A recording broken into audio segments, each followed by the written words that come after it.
Hey, what's up, good people? Welcome to the Sneaker Drop Talks, powered by the Sneaker Shack. And today I'm joined by a very special guest. I'm joined by the brother Zulu Goku, Luandle Shamase. Thank you, brother, for coming on. It's very, very, very exciting to have him on because today I want us to talk about brands. I want us to talk about him being a sneaker enthusiast, a sneakerhead, a food enthusiast as well. And we'll also touch on some exciting things he's working on for the World Cup also. And yeah, just his experience with Sneaker Shack overall also. So, brother, thank you for making time, joining us. It's an absolute pleasure. Thank you.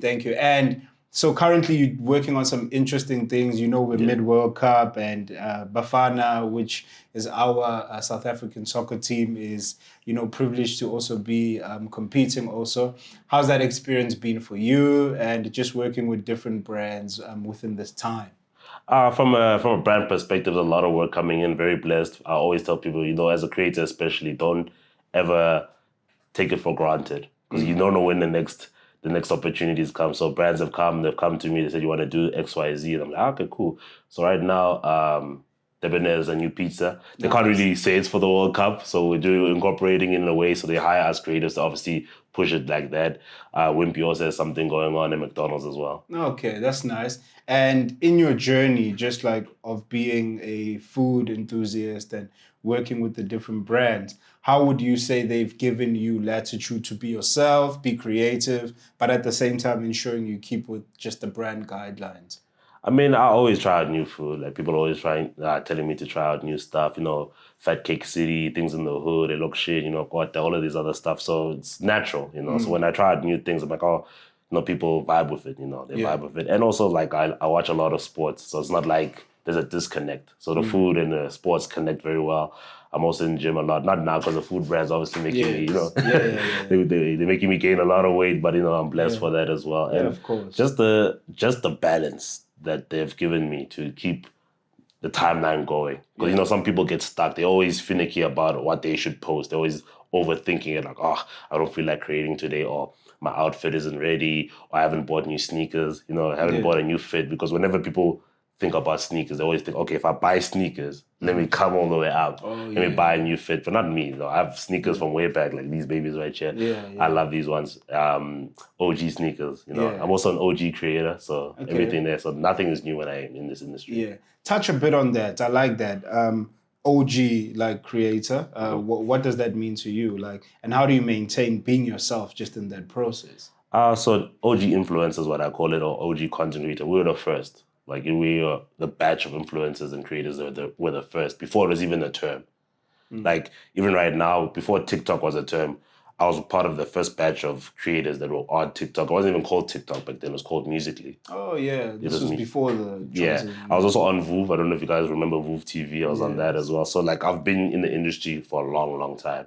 So that's what the OG is. And then just incorporating everything. I learn new things every day. There's AI, everything. There's tools that help people. And, just learning how to incorporate it over the years and staying relevant is very important. It's hard because it's hard to maintain yourself, being yourself, and just making sure that you don't lose yourself with trying to chase trends, chase clout as well. As much as clout is our currency, you must always make sure it's within your own audience and within your own genre. Because some people like switching up. They'll be like, okay, they were sneakerheads at first. Now suddenly they're doing all these food challenges or on YouTube doing stunts, pranks, and all this other stuff. It confuses people. It sends the wrong message. I've managed to be myself, been a gamer, anime head, still Zulu Goku. As much as even on Twitter and stuff, I've been cooked for the name at first. I've stuck to it. That's what I like being called, man. Yeah, there's only one thing I don't like about you on Twitter. He thinks Kendrick Lamar is better than Drake. So guys, I didn't really say that. Funny enough about that, you can touch on that. But that's another thing I like about I like is that you're very firm in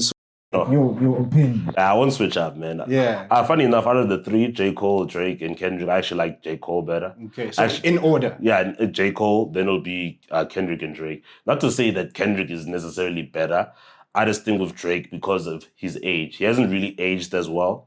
Because Kendrick and J. Cole have gone matured with their music. They used to also dish out bangers. Not like, now Drake is like, it sounds like his music is going like this. Now, I like Shebang, I like Shanice. It's trendy music. It really is. And that's what I mean about being authentic. People like it. I think he understands his audience and that's what they want from him. Yeah. So you can't really hate on that. I don't personally vibe with all of it. Obviously, like Shanice, STFU is like great. I love that song, but like the body of work as a whole, it does. But I stay true to my beliefs. And speaking about even World Cup season, I was criticized a lot about Bafana, and because I told people I like rugby. I prefer rugby over football. Okay. And rugby's obviously done like universally Amazing, well. yeah. And even now, like I'm also a sports influencer. I'm trying not to compare Bafana and the Springboks right now. It's not an important conversation. We're trying to support Bafana.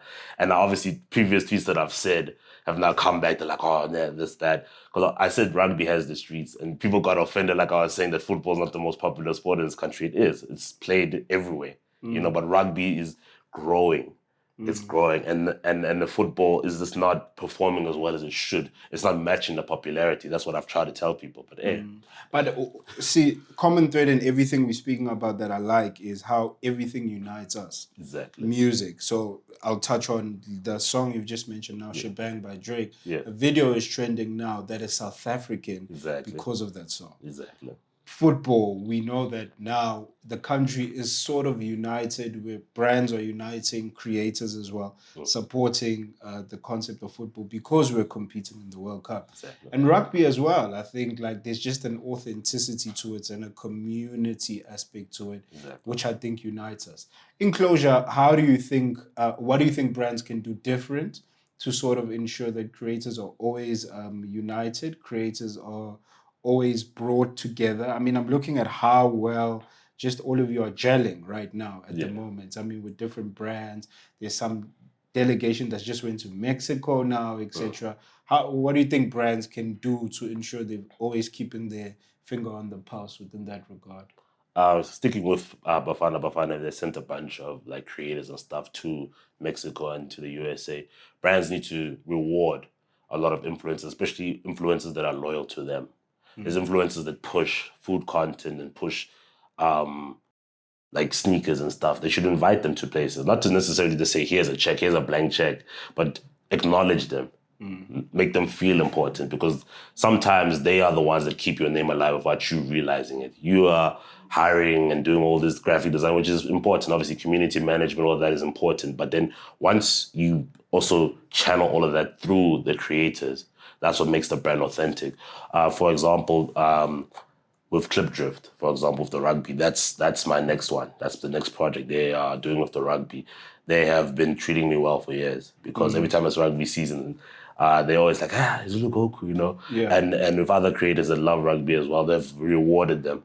They've rewarded them to the point that they are close, if not already brand ambassadors already, because that makes sense. We've understood your journey. You've been working with us. We've been able to tell our story and your story through this one brand. And that's what brands should focus on, telling their story through creators, because the gap between the brand and the audience that they're trying to sell to is the creator. Wow, the gap between the brand and the audience they're trying to sell to is the creator.